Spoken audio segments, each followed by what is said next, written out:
I'm 46 years old, and my name is Grace Brown. David, my spouse, is the same age.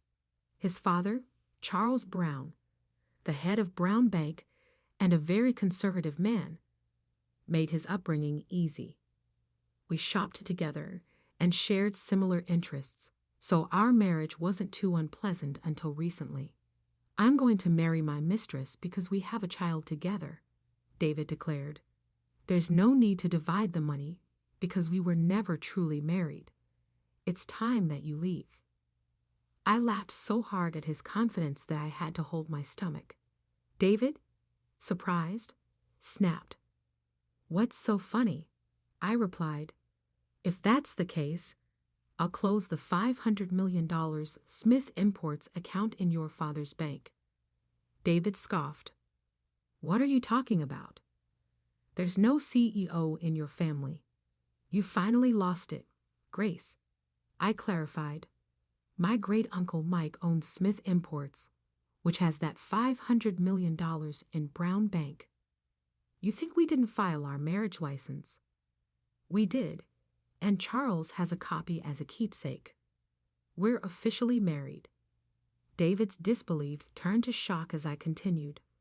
All my mail has Brown on it, and if I leave, Charles will lose one of his biggest clients. David sneered. You're not worthy of marrying a bank president's son. I fired back. Then sign the divorce papers if we're not really married. I'll let Charles know you cheated on me. Enraged, he boasted. Who would believe an old woman like you over the son of the bank's head? Suddenly, the doorbell rang. I answered, and there stood a woman with bright makeup and a smug grin, along with a boy who looked to be about 8. She shoved her way in, sneering, Grace, get your things and leave. I can't stand looking at you.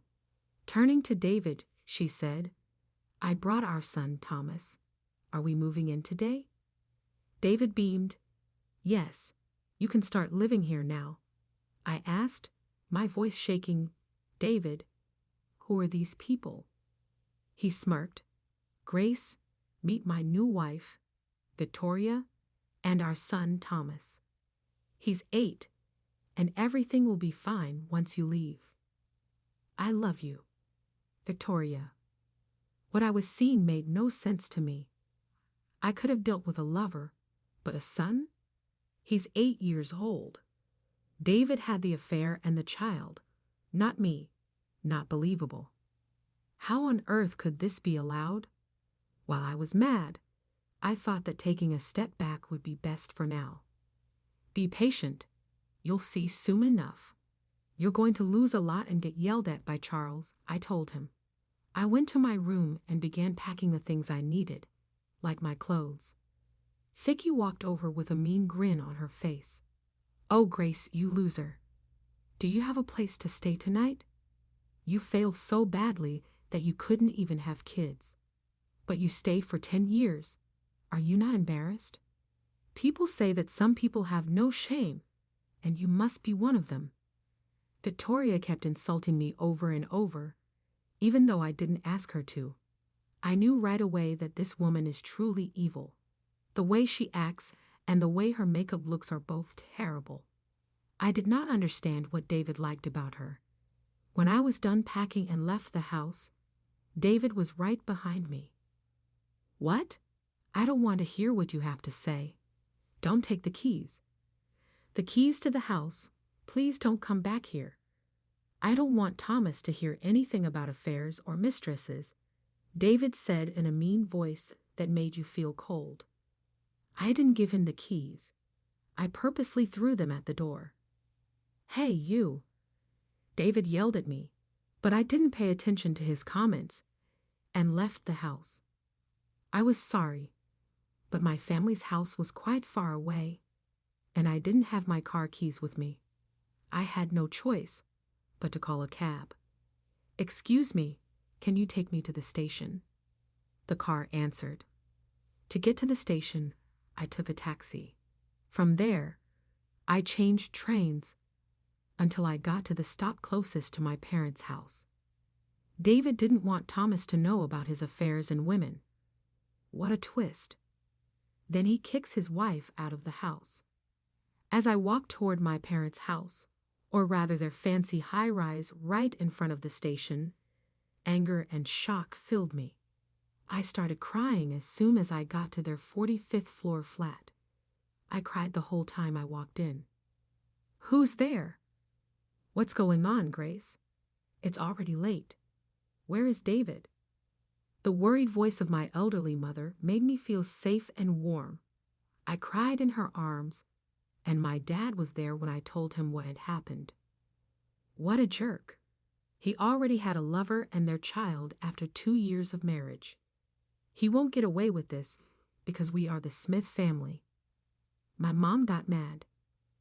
That's right. We're not just any family. We're a well-known old business with duties. Let's call Mike right away. You've had a bad time, poor thing. He doesn't know who our family is, and he'll feel bad about this soon. My mom called Mike right away. He is her brother-in-law and the head of Smith Imports. It was now run by her cousin, and my dad, who married into the family, helped out with the business. Soon after, Mike, my dad, and I got together at our house to talk about everything. I said with a shaky voice, so they threw me out of the house. His mistress and their child just showed up, and they were all happy together. As I vented my anger, my family got even angrier than I already was. Mike didn't wait long before calling Charles, David's dad. He yelled and demanded a meeting to talk about it. Charles was quite busy as the head of the bank, but he still found time to meet. In the beginning of the meeting, it was just me, Mike, Charles, and David. My parents couldn't make it. Charles glared at David, and you could feel how upset he was. What is this all about? A lover and a hidden child, while Grace is still alive. I told myself, well, that's Charles. I'm sorry, Mike said, but I have to move Smith Imports accounts to a different bank. When can we start filling out the forms? Please wait. There must be a mistake. David might be stupid, but he's not that careless, Charles begged. No, someone hurt my niece's daughter. We no longer trust Brown Bank, especially since your son's wife, Grace, has been working hard while David has been having fun with a mistress and a secret kid. It will be a huge disaster if this gets out to the press. Even though Charles begged again, Mike was determined to move the accounts, and Charles did everything he could to stop him. The conversation stopped moving forward. David then spoke up. Yes, it's all Grace's crazy thoughts. She told a lot of lies about me and then left the house by herself. I was shocked. Even now, he was trying to explain himself. Everyone, I said with a calm voice, hear this. I then took out a voice recorder. David's face turned white when I hit the play button. His yelling filled the room. Everything you say is not true at all. Smith Imports has been around for a long time, but Mike is your great uncle. It's clear that you lied. All the comments from that day were caught on tape. David's face became as white as a sheet. Victoria's not like your wealth-hungry wife. He kept making his voice heard. David, are you saying that Grace only wanted money? Charles asked with a raised brow. No, that's not it. This is made up. David was scared and stuttered. I want you to listen to one more disc. I played another sound file calmly. Hey you! Hey you! You're really making me mad. Do not come back here ever again. Wow, you're gross and awful. You're not useful at all. Thanks for everything, but you don't have a place to go back to. Feel free to lose your home and live at the bottom of society. This was the rant I had to listen to before I left the house. Just in case, I had recorded it. There was a heavy silence in the room when the recording was over. David's face, which was already very pale, was now bone white. I heard Charles say, "Mike, let's switch banks." He sounded beaten. "Can we really believe a bank that hires people like him?" "No, we can't," Mike said in a firm voice. "We can't do that now, even if we could before." Charles let out a sigh. "We'd like to switch banks. When can we come by? It's too bad, but a lot of banks want to work with us. What a mess this is. We can't just let it go, can we?" Mike glared at David and said, "That's not okay. To me, Grace is like a daughter, and these insults and bad behavior toward her, well, we can't stand it." Charles had always seemed sure of himself, but he looked shakier than I had ever seen him. The doorbell rang right then. I heard my mom at the door, but it sounded like someone walked right in and didn't pay any attention to her. "David, I'm here. Come on, let's get married." Vittoria walked right in, having no idea what was going on. "What's going on here, David? It seems like the air is heavy. Remember that you said you'd sign the marriage papers today. How did you get here?" David was confused. "I never told you where I was." "I put a GPS app on your phone without you knowing," Victoria said. "Are we really going to sign the papers today? Don't be shy. Even Thomas is excited about this." "Good job, Victoria," I told her in my head, encouraging her. David was now trapped and couldn't get away because he was denying having a lover. Mike and I both gave each other knowing nods. I looked at Mike, and he nodded to show that he agreed. I said yes. "Let's go ahead and switch banks." "Absolutely," Mike replied. I told the staff right away to take Victoria out of the building. "What? That's why I deserve to be with David. David, you know I'm much better than a commoner like you who wants to get rich." She screamed and thrashed around. His staff took her out of the building. Her yelling stopped being heard, and there was a strange quiet in the room. Mike broke the awkward quiet after a long time. I took a look at Victoria. It turns out that her family is not very well off. "But who's really after the gold here?"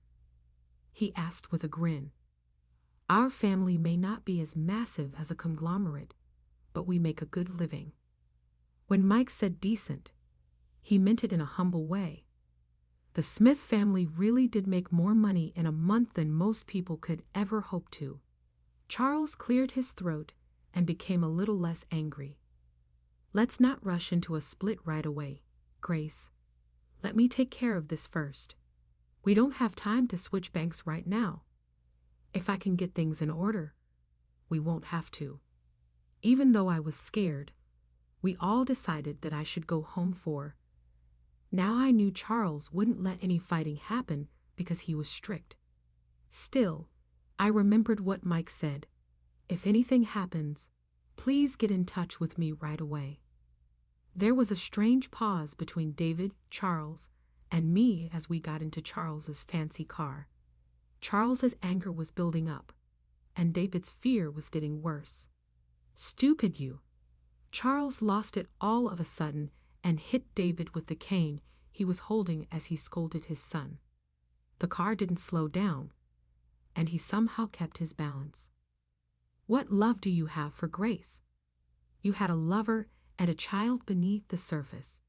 You're the worst because you insult other people and don't care about your own sins.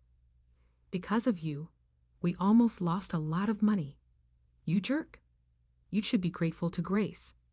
I was shocked to see Charles keep hitting David in the face with his cane, and each hit broke up his angry words. Still, even though I was the victim, I almost felt sorry for David. Charles's rant went on.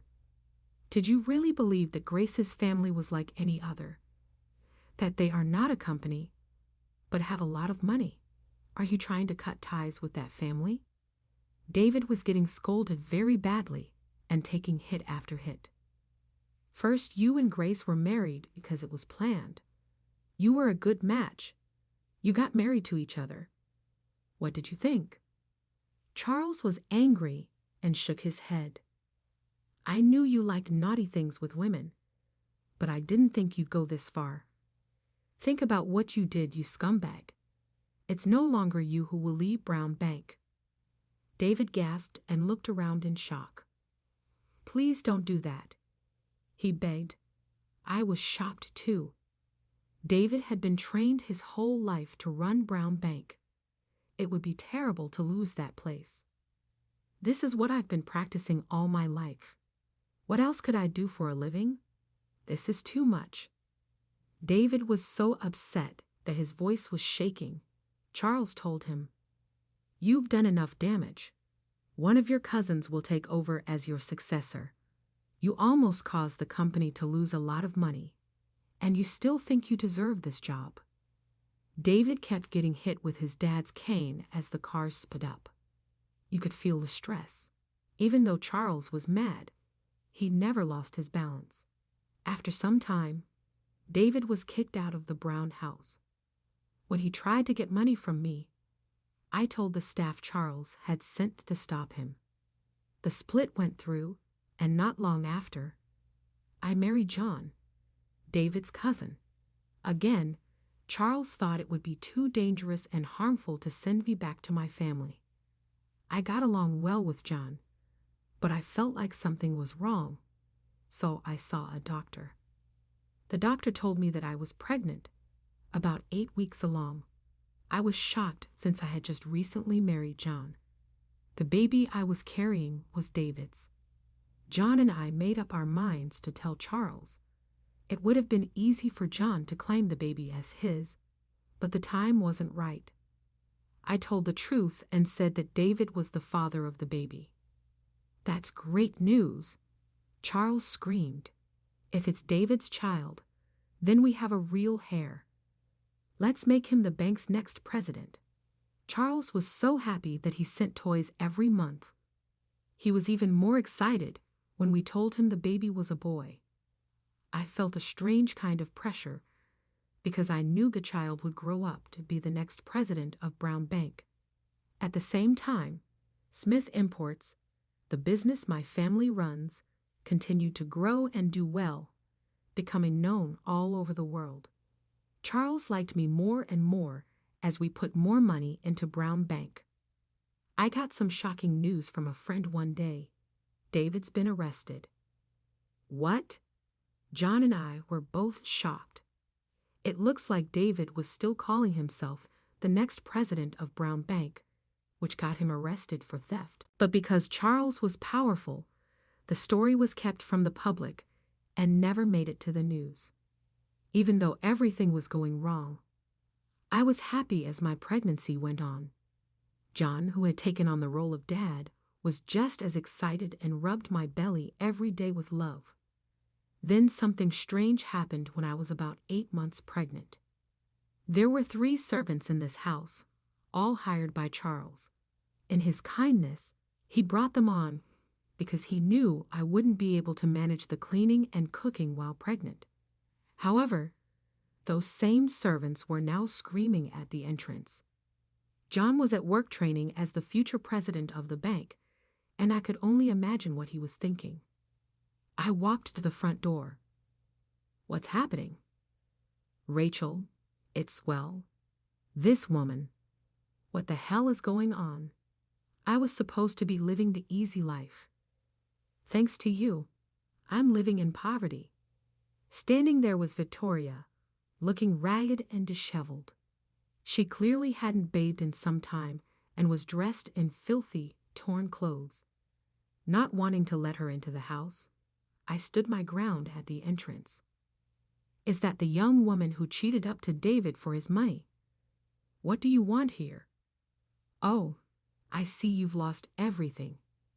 How's David doing? You're not together anymore, are you? Of course not. He's in prison for fraud.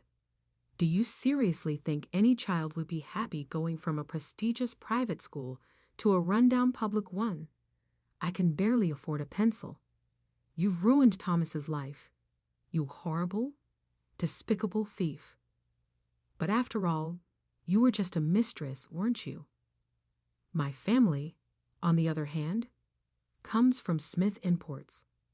We're not like the commoners you're talking about. So which one of us is the real gold digger here? It's a shame, isn't it? Maybe things could have been different if David were still around, but he's locked up for fraud, isn't he? What are you going to do now, loser? Turn to loan sharks to survive. I said this deliberately with a smirk, but I wasn't lying. If the parents are criminals, what do you expect? And really, you should consider taking a bath sometime. Or is that too difficult?